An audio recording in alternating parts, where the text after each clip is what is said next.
1970년대까지 미국이 배출한 우주비행사 23명 중 21명이 첫째였다. 수성 탐사에 관여한 최초의 우주비행사 7명도 모두 첫째였다. 미국의 일간지 USA 투데이에 따르면 미국의 CEO 1582명 중 첫째는 42%였고 막내는 23%였다. 출생 순위에 따라 그렇게 길러지는 것일까 아니면 그렇게 타고나는 것일까? 모든 사례들을 일반화하기에는 무리가 있지만 가족 내 출생 순위가 개인에게 어떠한 영향을 준다는 점은 부인할 수 없다.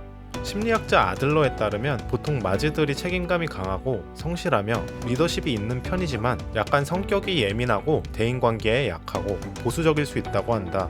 반면 동생들은 대인관계에 친화적이고 진보적인 편이지만 제멋대로 하는 경향이 있고 타인의 도움에 의존적인 성향이 있을 수 있다고 한다.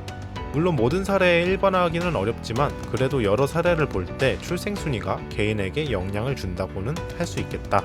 그런데 출생순위가 성격적인 것을 넘어서 지능적인 부분에도 영향을 줄까? 이러한 궁금증의 선상에서 출생순위와 지능의 관계에 대해서 연구가 진행됐다. 1973년 네덜란드에서 2차 세계대전 말에 태어난 아동들의 영양실조가 지적 능력에 미치는 영향을 파악하는 연구가 실시되었다.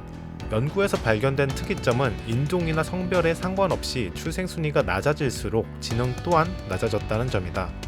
즉 셋째보다 둘째가, 둘째보다는 첫째가 지능이 높게 나타난 것이다. 그렇다면 첫째의 높은 지능은 태어날 때부터 결정된 것일까? 아니면 후천적인 환경에 의해서 결정되는 것일까? 후자일 가능성이 높다. 연구에 따르면 첫째가 사망해서 마지구실을 하면서 자란 둘째가 일반적인 둘째보다 평균적으로 지능이 2.3% 더 높았다. 이는 첫째 아이가 선천적으로 우수하게 태어난다기보다는 출생 이후 어떻게 자라는지가 더 중요함을 보여준다.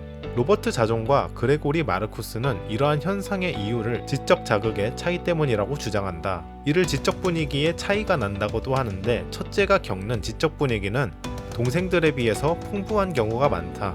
출생 후 첫째가 주로 접하는 주변 사람들은 부모나 할머니 같은 성인이다. 이들은 자신보다 지적 수준이 월등한 성인과 소통해야 되기 때문에 지적 능력을 빨리 개발하게 된다.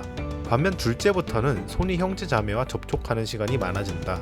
성인과 함께 있을 때보다 덜 자극적인 환경에 놓이기 때문에 출생 순위가 내려갈수록 첫째만큼 지능이 좋지는 못하다.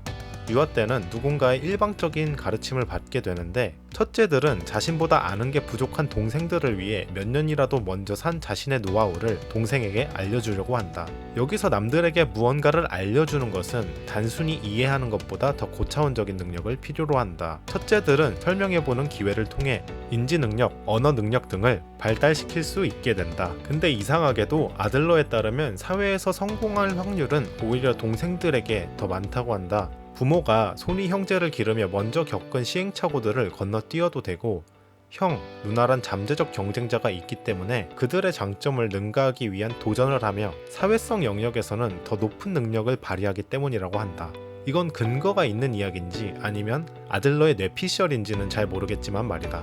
여튼 잠시 이야기가 딴 곳으로 갔는데 정리하자면 출생순위가 지능을 결정하긴 하지만 둘째로 태어나든 막내로 태어나든 풍부한 지적 자극이 있는 경우면 지능은 얼마든지 뒤바뀔 수 있다. 잠재력은 개인이 어떤 환경을 만나는지 그리고 환경 속에서 어떤 경험을 하는지에 따라서 다르게 발휘된다. 그렇기에 출생순위에 따른 지능의 경향성은 있어도 단순히 출생순위만으로 개인의 지능이 결정된다고 할 수는 없다.